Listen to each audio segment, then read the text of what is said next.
Karibu sana mheshimiwa katika kipindi cha Uongozi na Magatuzi.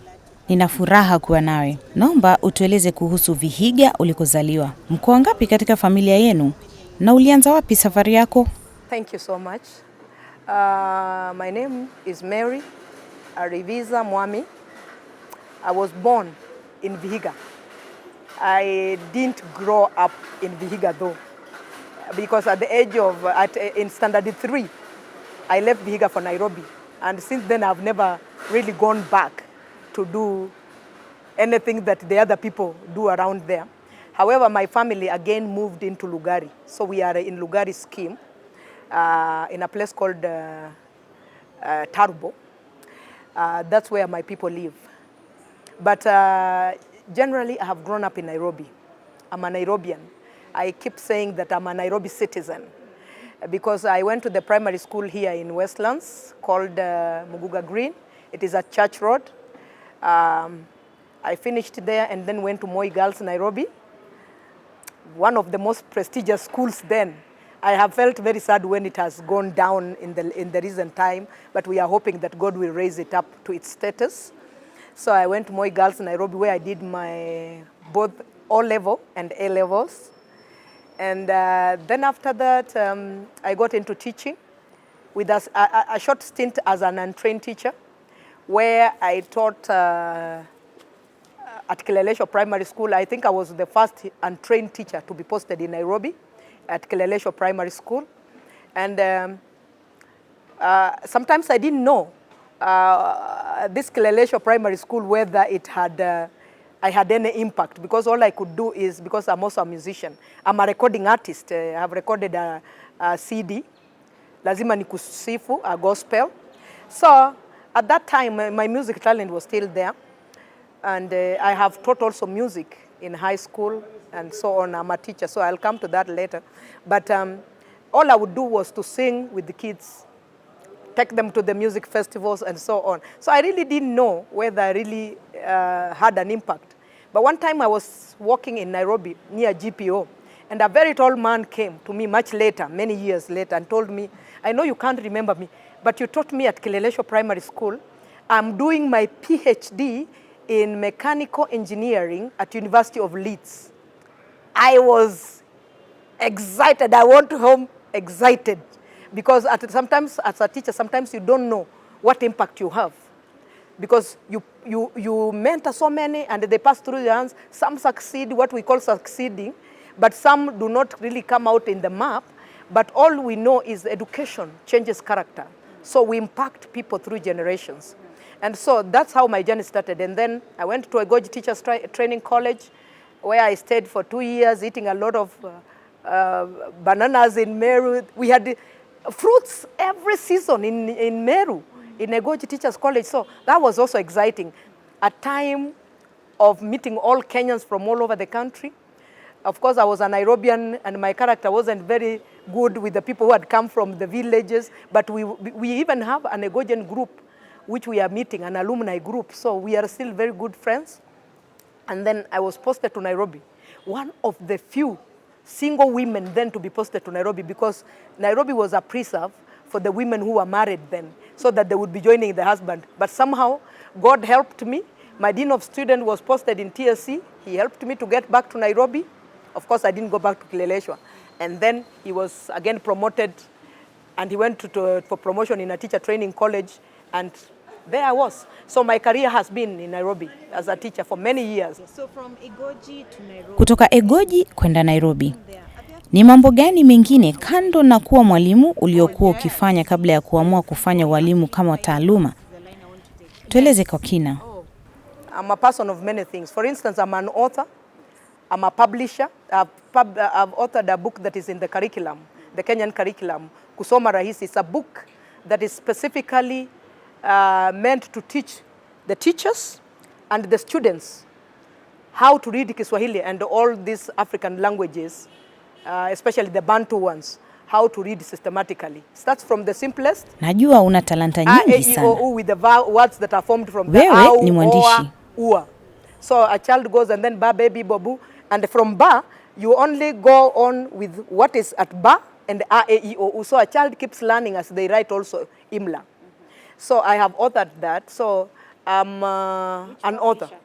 Maktaba ipi ilichapisha kitabu chako? I am a publisher. So Arivi Enterprises published the book, which is my company, but it is in the curriculum, in the yellow book. And then before that, this is what has happened in the recent past. And of course, at the same time, I also recorded a CD, Lazima Nikusifu, which has got, I have already sold over 1,000. And when I now got so busy, I don't think I have really gone into making sure it's marketed. So that is what I'm also regretting about it. But I think I will be able to market it. But I have sold at least over 1,000, the first CDs. Unaweza kutuimbia wimbo mmoja kidogo? So I have recorded this music. Miguru valiteva yavo vaturahayi na yesa alivora nivo vagutuvuni. Miguru valiteva wahonga he, miguru valiteva wahonga he na umirwa zirwa irwaza siwahurira. This particular song, that song album has also got English. History began long ago, many years before man. There is so much that we don't know that went into God's plan. Why do stars stay in place in the heavens? Why do atoms behave as they do? Yet what God has revealed is too great to conceal. Kando na kufunza muziki na kuchapisha vitabu, ni kitu gani kingine unachokifanya? I have taught from primary, secondary. I've taught English language and literature and music. My forces particularly was for music. I taught music up to them and trained choirs up to the music festival, and we did well. We have certificates to that. And but I've also lectured. I'm a counseling psychologist. At the moment, I'm also a doctorate student for clinical psychology. But I have a master's in counseling psychology. And so I also have lectured at University of Nairobi part-time while I was teaching under TSC. Kwa haya yote, ni lini uliweza kuamua kujiingiza katika siasa? Politics. No, it didn't happen suddenly. The politics caught up with me just as I was living my Christian life. What happens is, Psalms 139 verses, Psalms 8 and 9, verse 13 and 14 says, justice and righteousness are the foundation of God's throne. So I figured out in my early years, because I became a Christian at the age of 12, I said, if I have to live for anything, if I'm a Christian, then I believe in justice. So especially when the Constitution was now being, remember that, I don't know whether you were there, but when Yashpal guy decided that he's going to collect all the information on what Kenyans want to be changed in the Constitution, I figured out, if people are going to make a constitution for posterity, and they are also going to force me to obey the rules they have set, I better participate in the setting up of those rules. So that's how I am in the constitution making. If you Google constitution making of Kenya, you'll find I'm part of that process, because I participated in Bomas. And this is how it happened. What we would do, many of those people did not have time to do research. So what, if it is land or culture, we went and did research and brought to the particular committee the research we had and the knowledge that we had about that particular. And so there is a lot of handwriting in the constitution of what we did through what a group called of professional Christian professionals who are called the Kenya Church, under my bishop Oginde. Kwa ufupi, najua wewe unapigania masuala ya jinsia. Tueleze kwa kifupi. Gender, I happen to be a woman. I love who I am. And in our society, I do not know what is happening. Like now, I'm very concerned about the killings of women in this country. And it's because we are having a problem with our men. They look like they have poor self-esteem. And what we have done as women, we have empowered our girls so much. And the boy child has kind of been left. And so this boy child gets this woman who has been empowered. And they are struggling also with their own issues and emotions. And I think there is a conflict. We must empower the girls and at the same time empower our boys. And make our boys to know they don't have to hit a woman to look big.